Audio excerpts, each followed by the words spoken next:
Good afternoon, everybody, and welcome to this reconvened meeting of the Biggleswade Joint Committee. I'm going to start on place key infrastructure projects, and we've got as far as Stephen Mooring on the sustainability plan and projects, and Stephen's joined us. So Stephen, would you like to give your report, please? Thank you very much, Councillor Russell. I have some slides, so if I'll share my screen.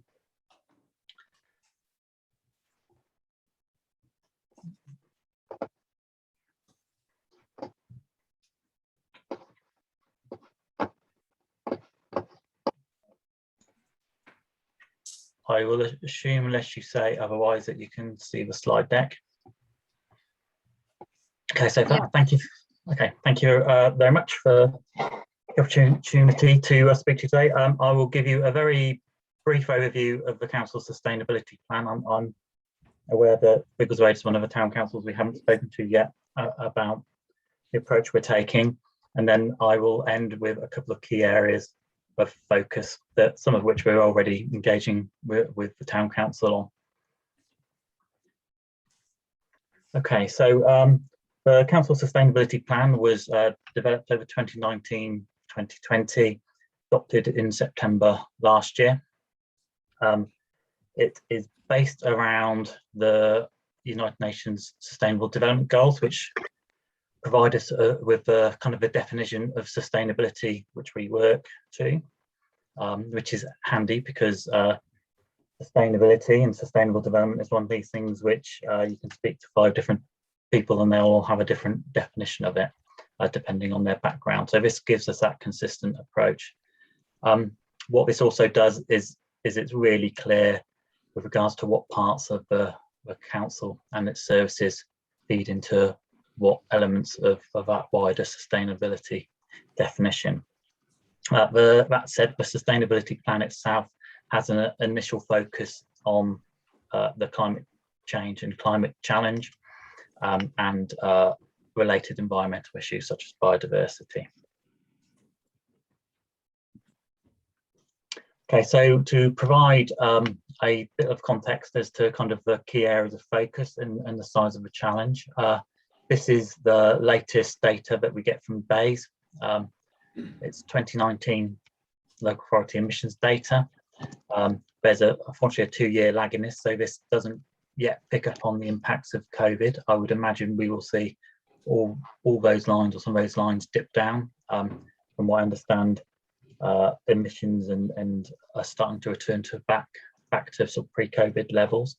I think the significant thing here is the yellow line at the top, which represents transport emissions, which for Central Bedfordshire is an important and key challenge given the geographic nature of us as an area, with the dispersed market towns that feed a sort of wider hinterland of villages, and the need for people to get in cars due to the challenges of having that joined up connected public transport. So that kind of helps underpin the challenge.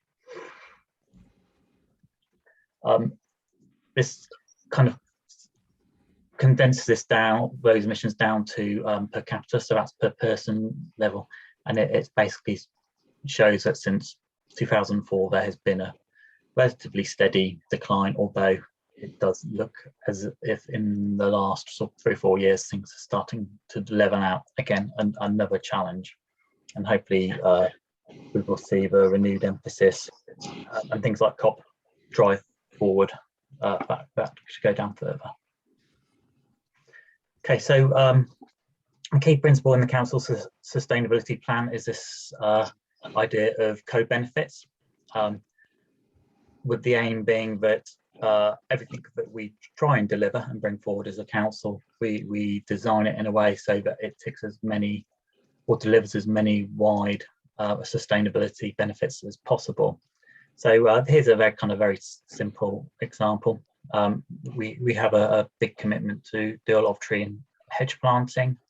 We could do that in a way that looks at a monoculture type crop, tree crop.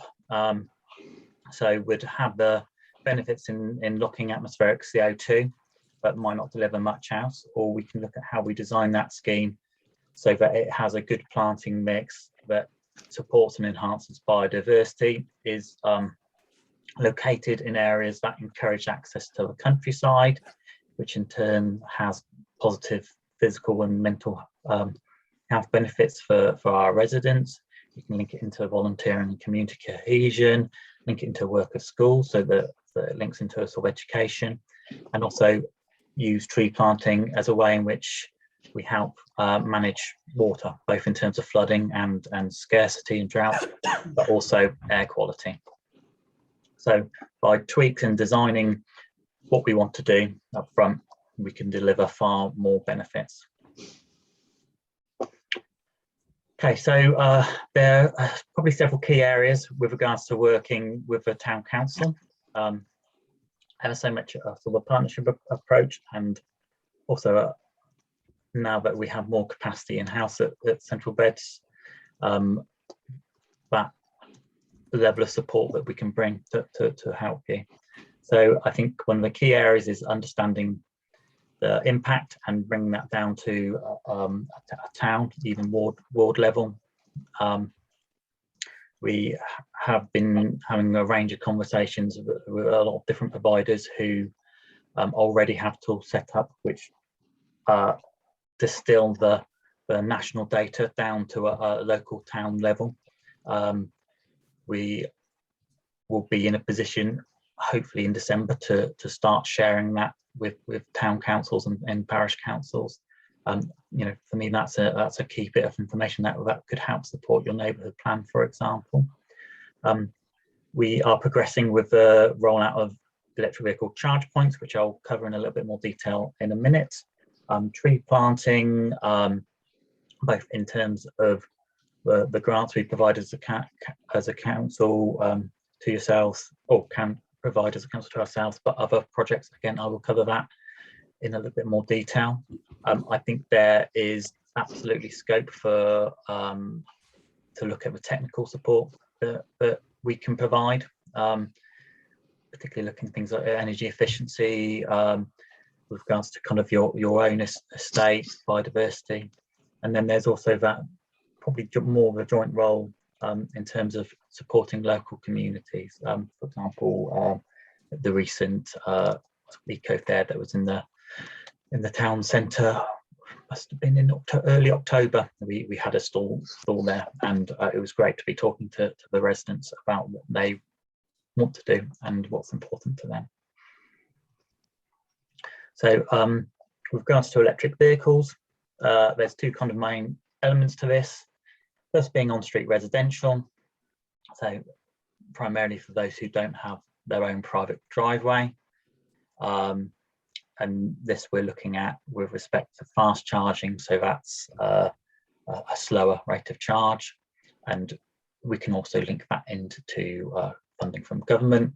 And then the second element, which is something we wrote to the town council about, and you provided us with a list of possible sites and locations in the summer. That's the public network, and that's looking at car parks, public buildings, those sort of destination chargings where it'd be more a rapid charger type approach, so fully charged within 40 minutes. So it would really suit the type of use that we might have of residents or other visitors using our car parks. We've just closed a tender process to procure a charge point provider or providers for these, and we're currently going through the assessment process. We will be in a position to award. We have a number of very good, high quality submissions. It's just working out the direction we want to go. Hopefully we will be able to make an announcement on that in the next couple of weeks, and then we will be working with the charge point provider or providers to draw up that programme. And at that point we will be back in touch with the town council with regards to where your car parks fit into that, and the arrangements if you choose to go forward with that around that. This procurement's been done on the basis of a supplier funded model, in part to manage risk, but also to manage that sort of long-term burden with regards to maintenance and upgrading of infrastructure. And this essentially would see the council leasing out its car parking spaces for a nominal return, with also some scope for profit share. It's not going to be huge sums of money, but it like I say, it does put the emphasis on the provider to keep this infrastructure working. So this was all set out in the Central Bishop EV charge point plan. I will provide Sarah with a link with this to circulate to you, which goes into a bit more detail about some of the considerations and the approach we've set out. Alongside this, to help inform the kind of beyond street side of things, we launched a online form or register for residents to nominate areas where they would like to see charge points installed. This data can be mapped, so this is apologies if this is a little bit blurry. This just is to give you an idea of the sort of heat map that it produces, so we're able to see hotspot areas, and this can be zoomed in on. So for Biggleswade, again, the green dots, again, apologies if this isn't too easy to see, but I will share slides and we can share latest versions of this map. Give you an idea of the sorts of areas where we're starting to look at clusters of where residents would like to see charging points. So the aim is that when these are installed, they're installed in places where they will be used. Okay, so I think finally, this is my last slide with respect to tree planting. The council has committed a significant sum of money to support tree planting, and that in part is being used to provide grants for tree planting for community groups, town and parish councils and other bodies. So that is open, and that's something that I would encourage you to look at if you are so inclined. If you have ideas or projects that you would like to have a discussion about, then I can bring in the technical specialists from the council, people like Claire Wardle, who have a lot of experience with developing these schemes, and we can, you know, we're very much setting out to co-design and come up with the best schemes that we can possible. That tree planting grant will cover 100% of the cost of trees. What we would look for is match in kind in terms of that ongoing watering and maintenance. Alongside that, we're also exploring larger scale planting schemes for new woodlands. Can't really say too much about that, but where there are ones which relate to Biggleswade or the vicinity, we'll obviously keep you informed and let you know what is happening there. We have the Queen's Green Canopy, with that focus on tree planting to celebrate the Queen's Platinum Jubilee. We have the launch planting up at Jubilee Wood with Councillor Russell and Councillor Parge, alongside Councillor Wenham and the Lord Lieutenant a couple of weeks ago, probably longer now. And we'll be looking to do more to support that, possibly exploring a tree giveaway for residents. Just at the moment, we are doing a little bit of work to understand the logistics around that and also around supply. And then finally, we were successful in receiving treescapes funding from the Forestry Commission. We've just completed all the various forms and bits and pieces we need to secure that, the grant agreement, etc.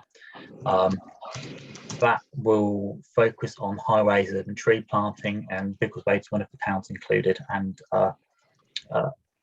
the chief exec kindly provided me with a letter of support, which was very helpful. And that was one of the comments we got back, was that it was clear that the town councils for the areas we're targeting were supportive of what we're trying to do.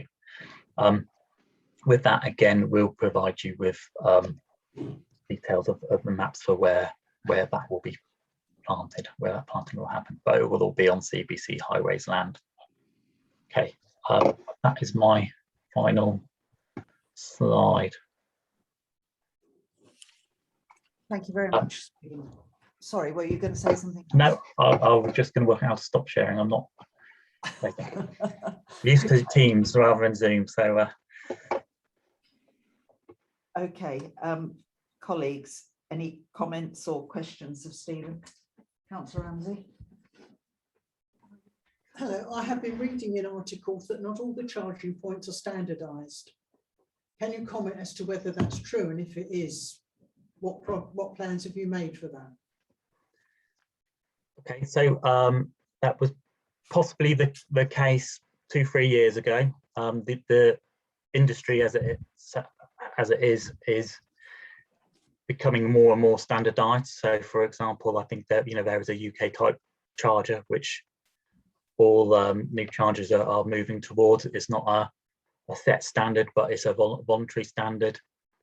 Likewise, there's an EU one and an American one. So in the future, or in near future, it'll be almost like when you go on holiday and you have the adapters for your hair dryer.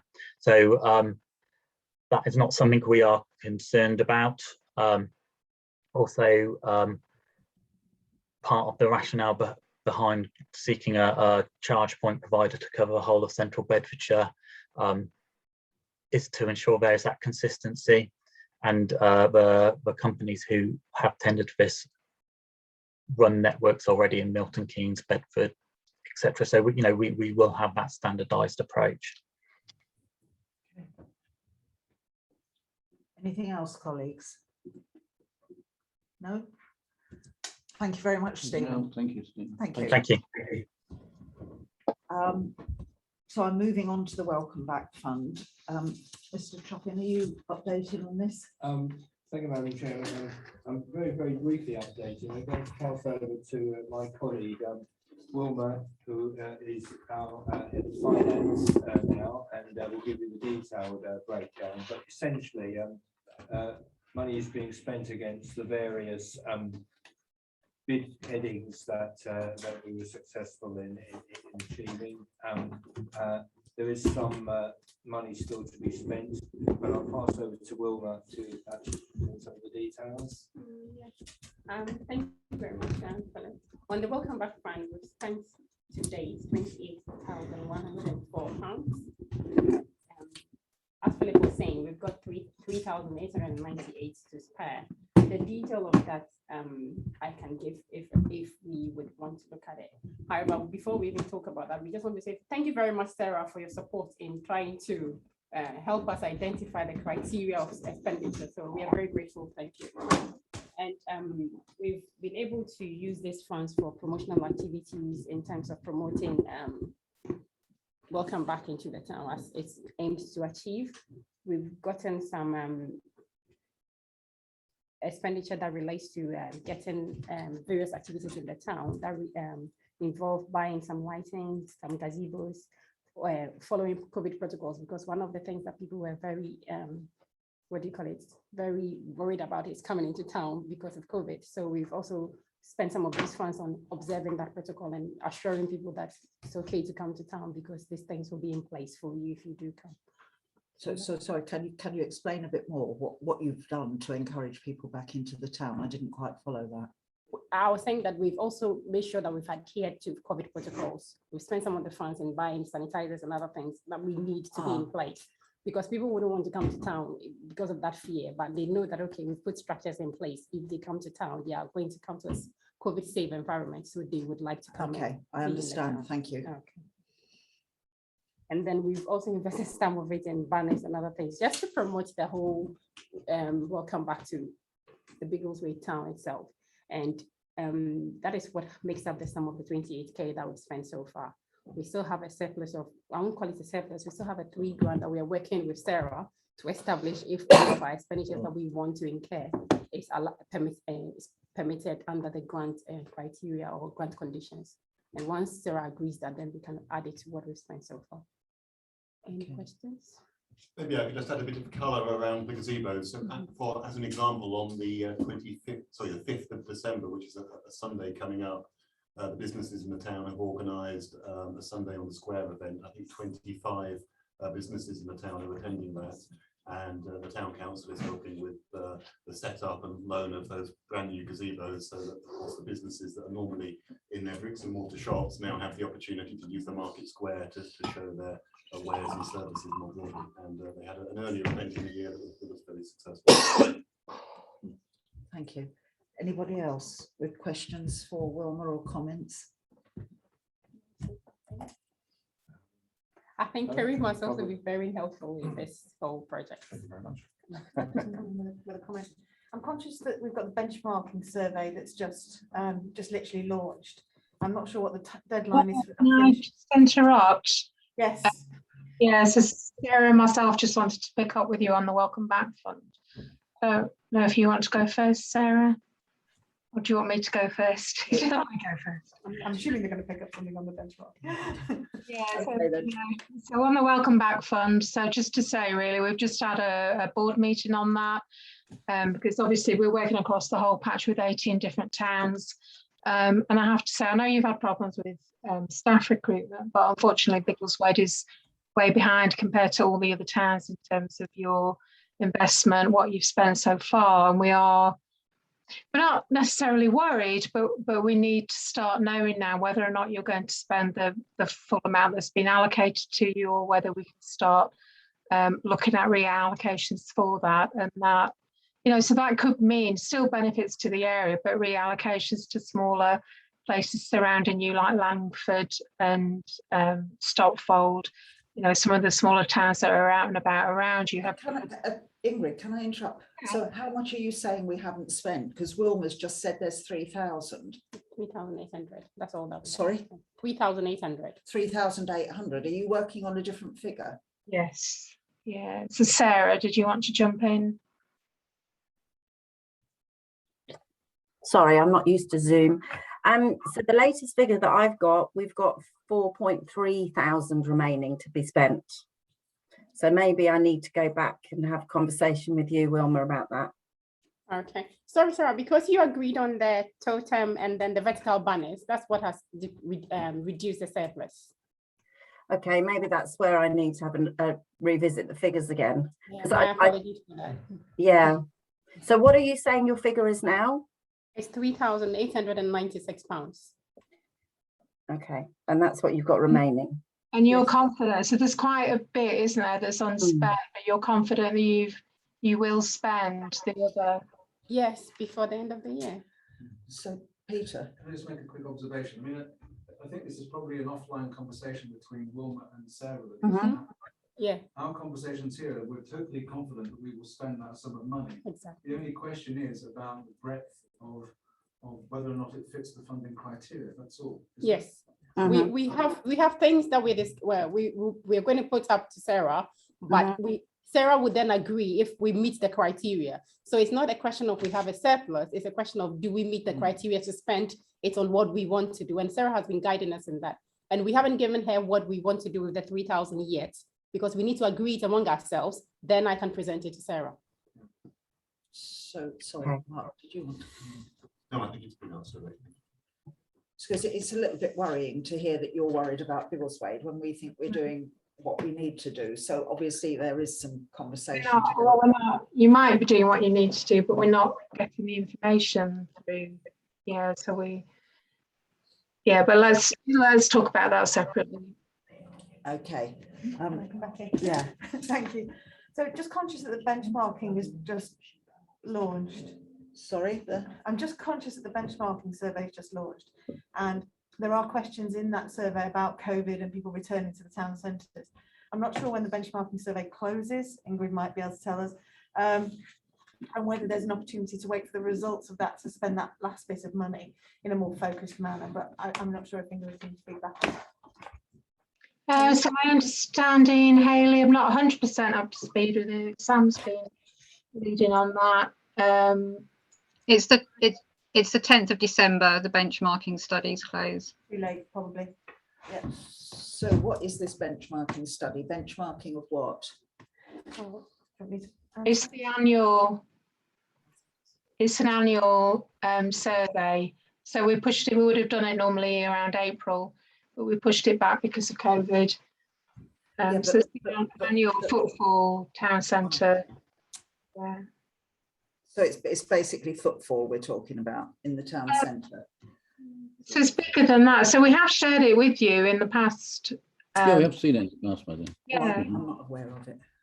So just to say, I completed it, so I can probably give you a bit of Can you share information. with us? Yeah, so it asks questions about how often you go to the town centre, what your average spend is, how long you tend to go there, whether you're going there for shopping or whether you're going there for leisure, how safe you feel after COVID, how you feel that your use of the town centre has changed, what you think it could be improved, what you think could be made better or worse. So it's quite broad actually, which is why I'm thinking it could inform the welcome back fund. So this is a general survey of the population, is it? So there's one for Biggleswade, they're basically all the major towns across Okay. Central Beds have got these benchmarking. But studies, and we've done them. It's an online survey, It's is an it? online survey, yeah. Because I haven't seen anything about this one this year. I'm sorry if I've No, been no. blind, but I haven't. Sorry, can I just confirm the deadlines then for this fund? So it sounds like we're confident that we have good use for this remaining money, but what's the deadline for submitting claims? Is it the end of the financial year, so sometime in March, or is there an earlier deadline for submitting those claims? I think I'm of the understanding that it's March, but Sarah, if I'm wrong, you can correct me. It will be slightly before the end because we have to claim it. So it's European funding. We'll have to claim it at Central Beds before the end of the financial year. So what's my deadline? Yeah, we need to be clear on what our deadline is, please. yeah, your deadline will be towards the end of February. Yeah, it is towards the end of February. Maybe if you could give us a specific date, that would be really helpful. Thank you. Mm-hmm. And Sarah's told us that the survey finishes on the 10th of December. So when can we expect the results of that? I'll have to take that away, Madeline. I'm sorry, I wasn't briefed to talk about that at this meeting. Well, I'm just asking because we've now got a deadline of the end of February. So if we don't get the results of the survey until end of January, we haven't got much time to react to it. So I'm just wondering how all this fits together. Well, then, it wasn't expected to fit together in that way.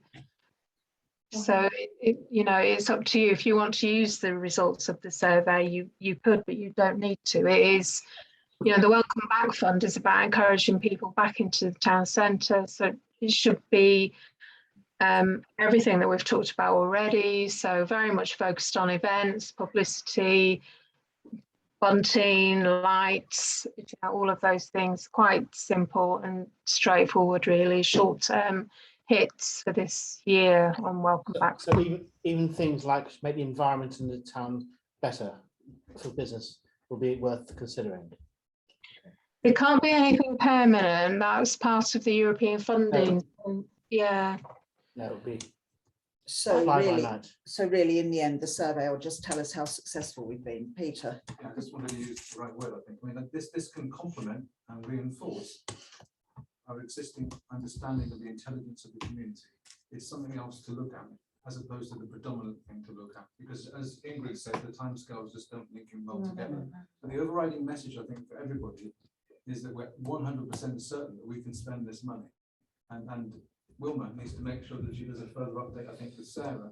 We just join up together, don't we, to make sure that happens. Yeah, and what I was going to say is, since the survey closes on the 10th, if you can just, for us to be able to, not to be given Sarah all sorts of things that will not meet the criteria, if you share the survey when it closes, just the draft report with us, so that we can now tailor the 3.8K left towards meeting the places where we didn't score the average that we would have loved to score in that survey. That's all I'm asking.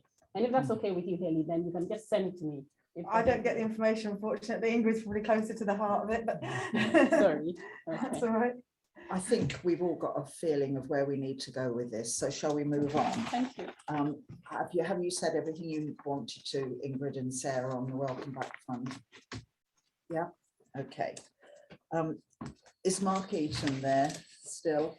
Mark, your highways update, please. Yes, I am here. Thank you. Sorry, let me just turn back on my video. Hello, everyone. Good Hi. to see you. Hello, good afternoon. Hi. Let me just, I've just quickly just make a small little correction to my presentation, actually. Excuse me, I'll just save it and then I can present it. Okay, sure, I save it in the right place.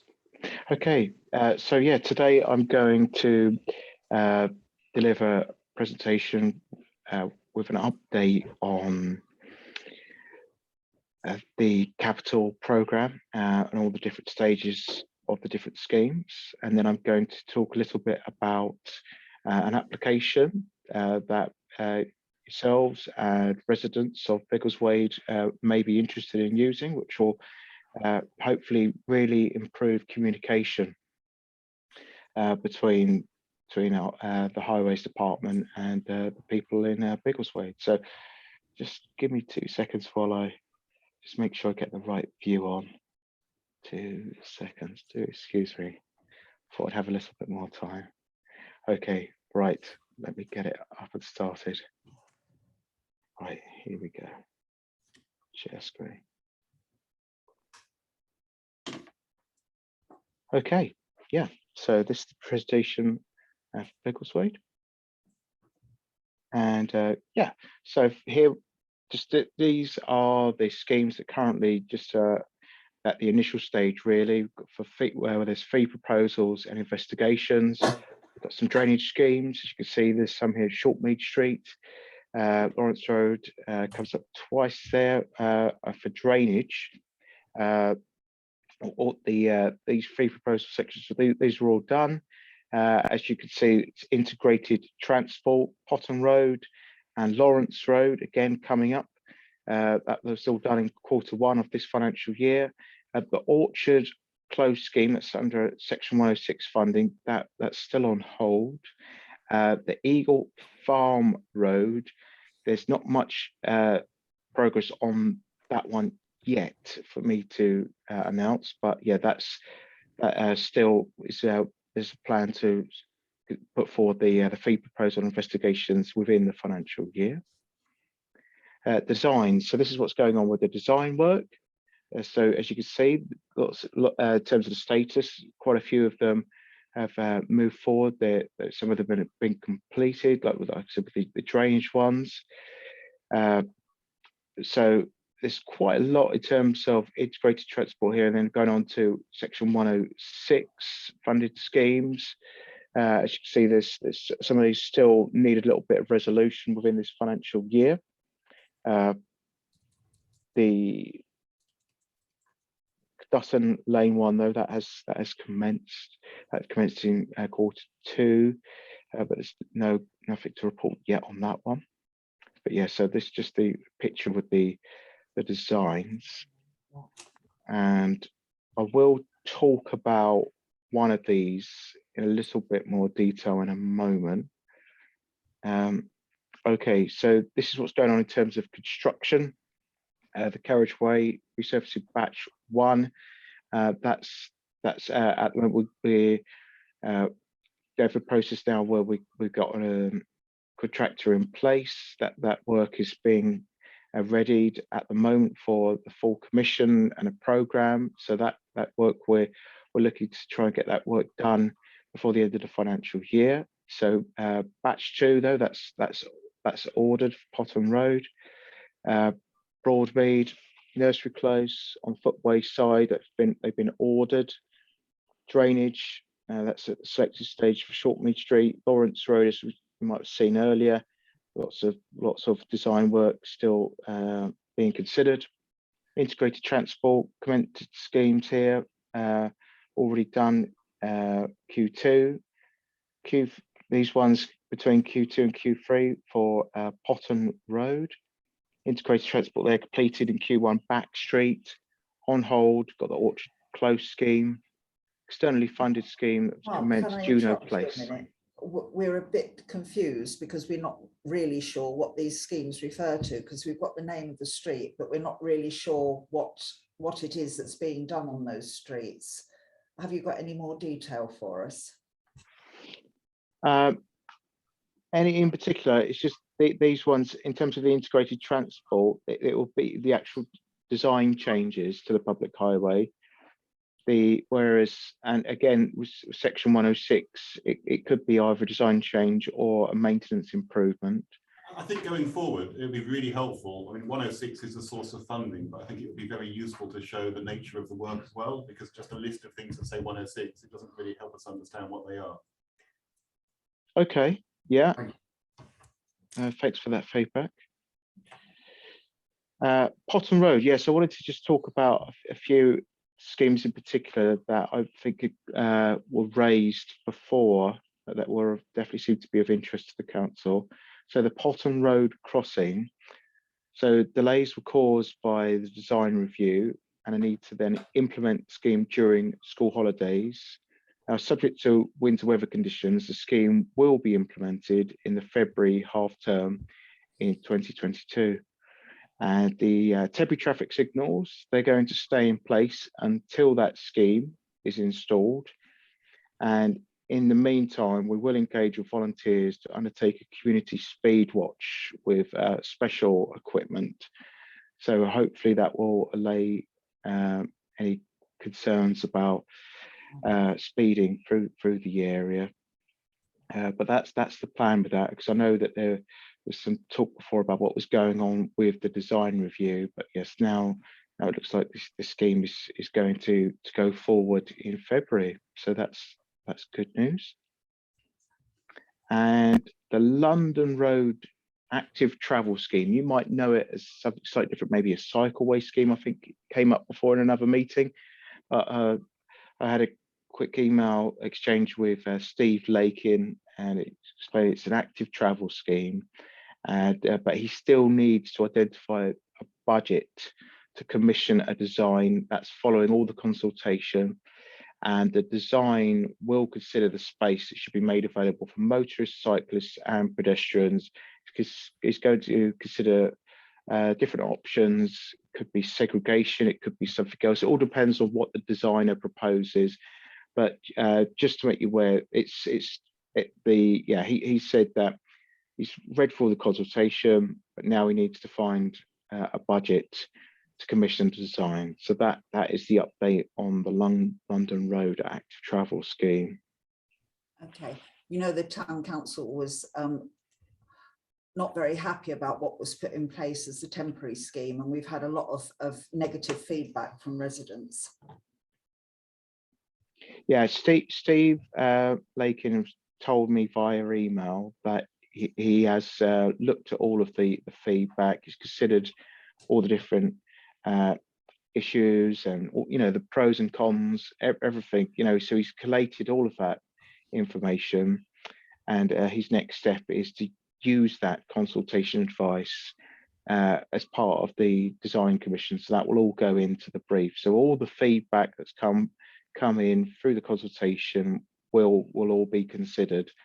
So Okay, well, that's all been taken on board. Can you ask Steve Lakin whether the town council will be privy to the design before any work is taken forward? Because I'll ask him that, obviously yeah. The initial scheme was very much done because of the pandemic, so there was no input from the town council at all. And I think we would appreciate if we could have some input to the final design, please. I'll let Steve know, no problem at all. Okay. I'll send him an email straight after this, no problem. Really? Can I just come in on this? So, you know, I think we were all very involved with the consultation on the active travel scheme, and after the temporary scheme was put in, which, you know, Councillor Russell is right, was very unpopular. What we're left with at the moment is the temporary scheme that's wearing off and ruining the road in many places and needs sorting out, quite frankly. And I think I've raised concerns about whether having an active travel scheme for London Road is the most appropriate road for it in the first place. Because my feeling is, if you're an experienced cyclist, you're not going to use a shared cycleway with pedestrians because you'll want to go so fast that you'll still go on the road regardless. If you're an inexperienced cyclist who wants to go on a pleasure ride, you're not going to cycle down London Road either because it's too busy and you'd want to go somewhere where you felt that's safer. So you'd actually go down Holmcourt Avenue and you go down Dells Lane. So my feeling is we'd be better joining up the existing cycleway on Holmcourt Avenue with Dells Lane and the town centre, rather than trying to force a scheme down London Road. So I'm a bit concerned that we're going to the design phase for London Road when I'm not entirely clear that London Road's the right place for it in the first place. Well, it's not just to allay your immediate concerns there, there's still an opportunity for you to make your feelings known, because Steve told me he still needs to identify the budget. So I don't think he's at the stage now where he's pushing forward it without a budget, so that's the thing. So there's still time if you did want to make your feelings known. I don't know if Steve set up like some special consultation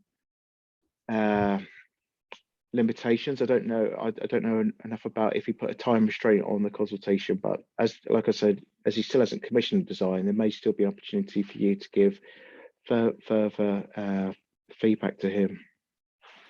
Thank you. Can I bring Councillor Ramsey in, please? Yes, I don't know if Mr. Lakin has actually seen the London Road, because there's no way that it's wide enough to have a cycle lane included. Unless you're going to put double yellow line all the way down one side, you actually cannot use it for a cycle lane. Motorists travelling away from the town have to use the cycle lane to pull over in the face of oncoming traffic, because there isn't enough room for oncoming traffic to go past while you've got parked vehicles there. I mean, the whole thing is a non-brainer, and if you're worried about using up your budget, I would advise you not to waste any more budget on this really peculiar thing here about active travel scheme, because nobody will use it. It's a nuisance for motorists and liable to cause accidents. And as my colleague has just said, cyclists won't use it because they're taking their life into their own hands. It's absolute harebrained, ill thought out scheme that doesn't deserve to have any more money spent on it at all. Thank you.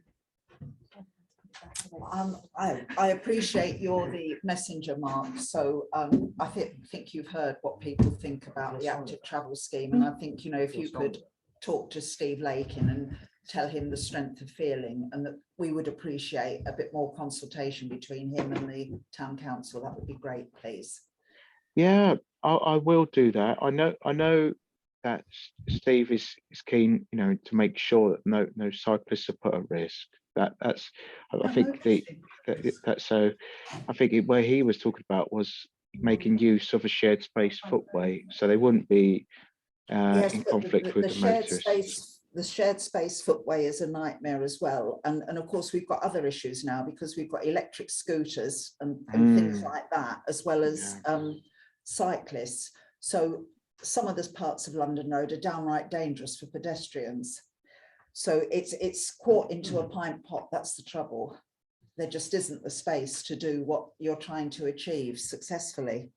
Anyway, Mark, you've got other things you wanted to talk to us about. Thank you. Yeah, so I wanted to talk to you about Fix My Street, just in case some of you aren't aware of it. So we now use Fix My Street application for people to report highway defects. And it's a really great and useful tool. So I just wanted to use this space to explain it so that you can talk about it with residents when they start telling you about defects, because the best way, the most direct way they could do it is arguably through this system. And so I'll explain. So why use it? Well, it goes to the correct team. It's all filtered. They choose exactly what the defect is. It goes straight onto the list of sites that need a safety inspection. All the reports go into the highway asset management system. So it's all recorded. Nothing's going to get lost.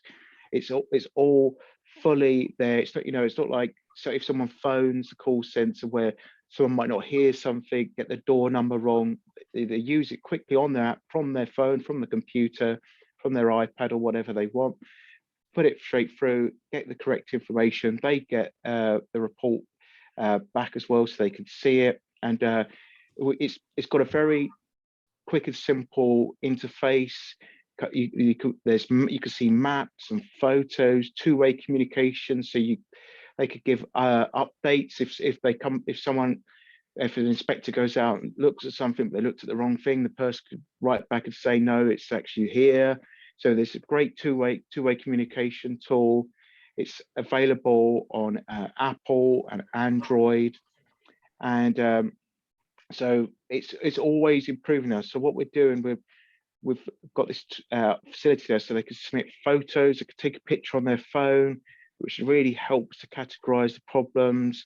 And then what we're finding is defects of a photo have a 16% better chance of being correctly identified than those reported via traditional communication channels, such as a letter or a phone or an email. If we're getting a photo straight through the app, we're far more likely to get the exact right place. So we're finding it's revolutionary.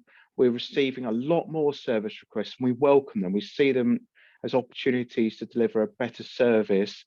And I just wanted to use this as an opportunity to talk about how it's making a big difference. So we've seen an increase because it's really popular.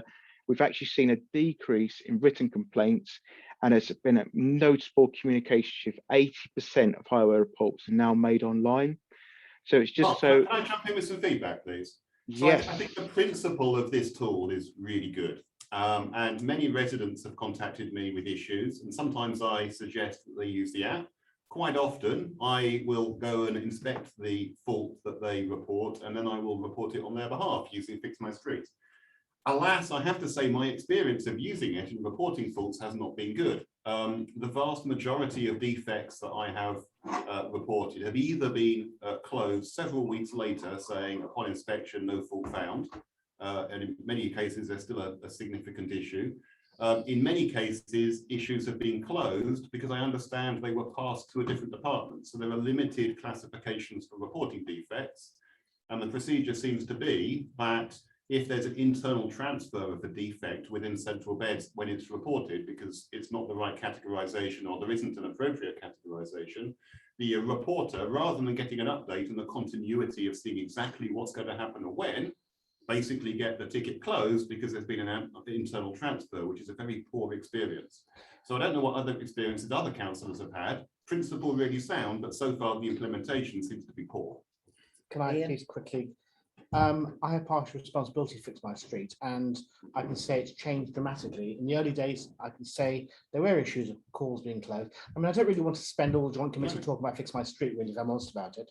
But personally, I get copies of all the calls that come into Biggleswade, so I can see what's happening. And I now follow them through. What's happened is also everyone has gone through training at Central Beds who use this application to make sure they understand how to actually categorize things properly and how to respond. And the quality of the responses in the last 6 weeks to 2 months have been infinitely better. And it's getting, everyone's now completed all training. Training was completed in October. So it is a good application, and I say, please use it. It is a reporting tool. That's what it's there for. So if it's used correctly, any faults you have, please raise them with me. I'm happy to take them on. But really, what you were saying, Mark, dates back to January when it wasn't great. It's a very different application now. It's used much better. And also customer services now will give the correct advice and say, this is Fix My Street is used to report this. There was always a tendency to say, there's a problem, use Fix My Street. Fix My Street does not report traffic, speed stuff and so on. There's certain things you don't do through things it. like overgrown verges. Well, no, what I'm just Anyway, I'll try saying, it again, it's a and great hopefully there's been application. Give it a chance. There's a lot of training on and a lot of effort's gone in to get this right. Any problems, raise them with me. Can I just very quickly, I mean, just to say that I actually do like Fix My Street. By and large, I think it solves 80% of the problems, and I report a lot of stuff on Fix My Street. And then what I always say to residents is report it. If you get no joy, come back to me. And actually that seems to work really well, rather than doing everything yourself, is actually get them to do it and get them to come back to you. I would say about 80% get resolved, 20 that don't. Quite often they don't meet our KPIs. And I think we have to bear that in mind, particularly around the Market Square, where I know we've got uneven pavements, but actually there are KPIs for when they will address those and when they won't. And the same for potholes. So to a certain extent, it's because they don't meet the criteria that Central Beds will allow, and that is frustrating. And as a ward member, I find that deeply frustrating, because some things you look and you go, that's an obvious thing that should be fixed, but it doesn't meet their criteria. And you know, that's another argument, that's another conversation to have. But in terms of does Fix My Street do the job, I think by and large it does. It does. Okay, Mark, did you want to say anything else about that? Oh no, thanks.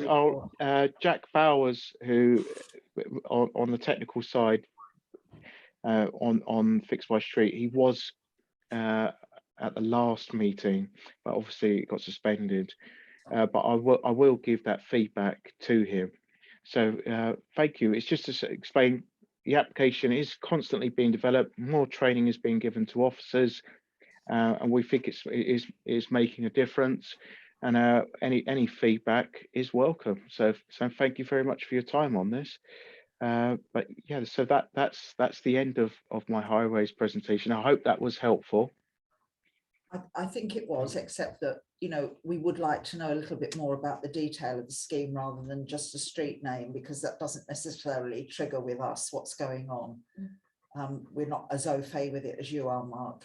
So thank you very much. I'm trying to finish this meeting for 4 o'clock. Sorry, Hayley. Sorry, just very quickly, Mark, I know that this comes under Nick rather than under you, but just so that you're aware, I've started my feeling like it feels like an annual tour of the town, reporting broken street lights, broken illuminated signage that I seem to do, like I said, almost every year now. I've started doing that recently. Last night alone, I reported about 12-15 faults, and that was literally covering just 2 streets. I would urge highways to come out and do it themselves, because quite frankly I have better things to do with my evenings than to be touring the streets and making multiple fix my street logs. But we do have this issue in Biggleswade where every winter when the dark nights get dark, the lights are not, you know, all the lighting is not working, and in terms of, you know, resident safety and feeling safe on the streets and just the feel of the town as you drive through it, it's really important, I think, that we have the illumination all working. So I will contact Nick as well, but he will have noticed all my reports going in anyway. But we do need to get on top of this. Thank you for that. So can I move on now to Ingrid, please, and your report on business and skills?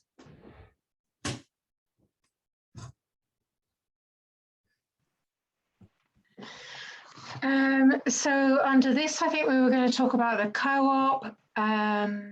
Let me just look at my briefing for this. I don't think it will come as any surprise to you, but the co-op are struggling to recruit the full amount of people that they want to. They have received a lot of interest from residents about the roles, but they haven't had enough. So the co-op are currently thinking how they can attract additional interest and new employees. Some work clubs have taken place in Biggleswade with referrals from DWP, and those are well attended. There's been advertising on social media, but still looking at different platforms and how we extend that to increase awareness. Regular catch-ups are happening between the co-op team and the skills support team at CPC. Looking at the data, labour market information, and how the co-op can adapt their recruitment plan. There's a job fair planned for late December, potentially early January, to fit in with those residents coming out of business roles.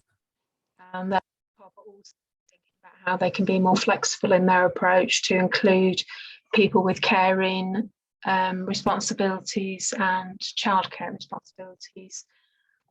That in a nutshell was where we were on the co-op. That's all the information I've got on that. Did anyone have any questions on that? No, I don't think so. Thank you, Ingrid. all good. I've gone completely blank on what the other thing was that I was going to update you on. Sarah, I think that was it. Ingrid, yeah, you gave an update on all the sort of capital schemes or infrastructure schemes last time. is there anything that anyone wants to inquire about that I can pick up and come back to you on that's occurred of late? Or Anybody got any questions for Ingrid? No? I think you're off the hook, Ingrid. Thank you. Thank you. All right, Peter, then. just a few words on the community engagement, please.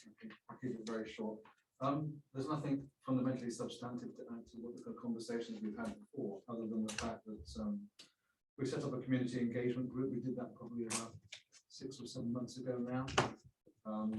Generally meets every 3 to 4 weeks, depending on whether there's a full agenda. The agenda is framed by both the people who attend, but also by the council and any other organisations who would like input. So the organisation, it's there for us to use. So if Central Beds would like to to share or test or consult in any way with the Biggleswade representative community. And it is just that, it's representatives. And please do use it, and please forward on any agenda items to us, and we'd be very happy to put them on. Thank you very much. I think we've come to the end.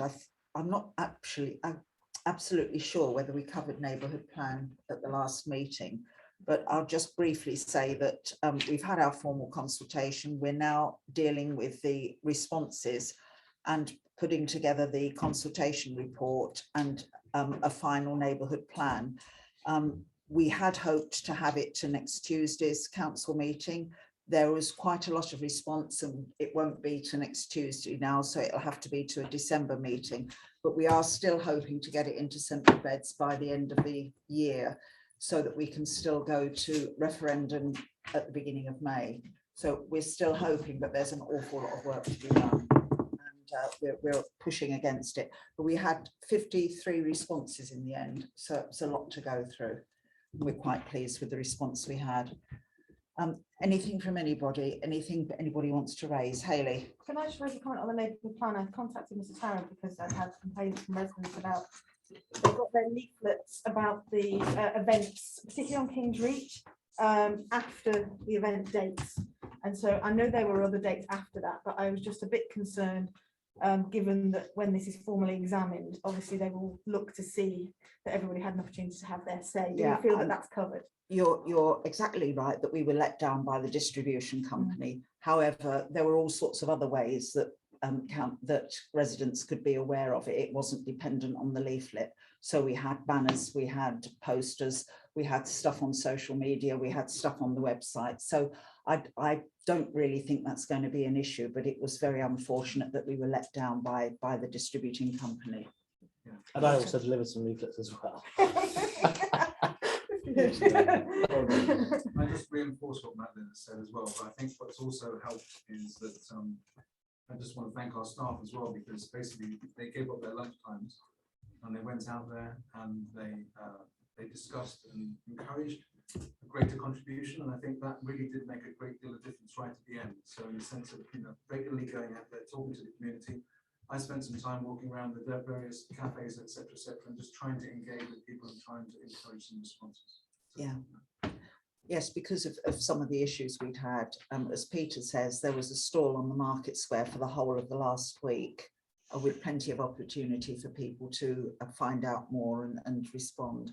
So I think we can say that we've done enough, but we'll see what the inspector says. We gave out 60 packs of information. Yeah. Yeah. It's okay. I'm not an expert on the neighbourhood plan, I have to say. I put my hands up, I'm not an expert. But when we talk to the likes of Dave Chetwin, who clearly is a national expert in this, his suggestion to us was that it wouldn't be unusual for you to have something less than 20 as a response rate. And even that would be acceptable and quite normal. So I think the kind of 53, 54 that Madeline's saying is pleasantly surprising. But it gives us an awful lot to deal with in the next few days.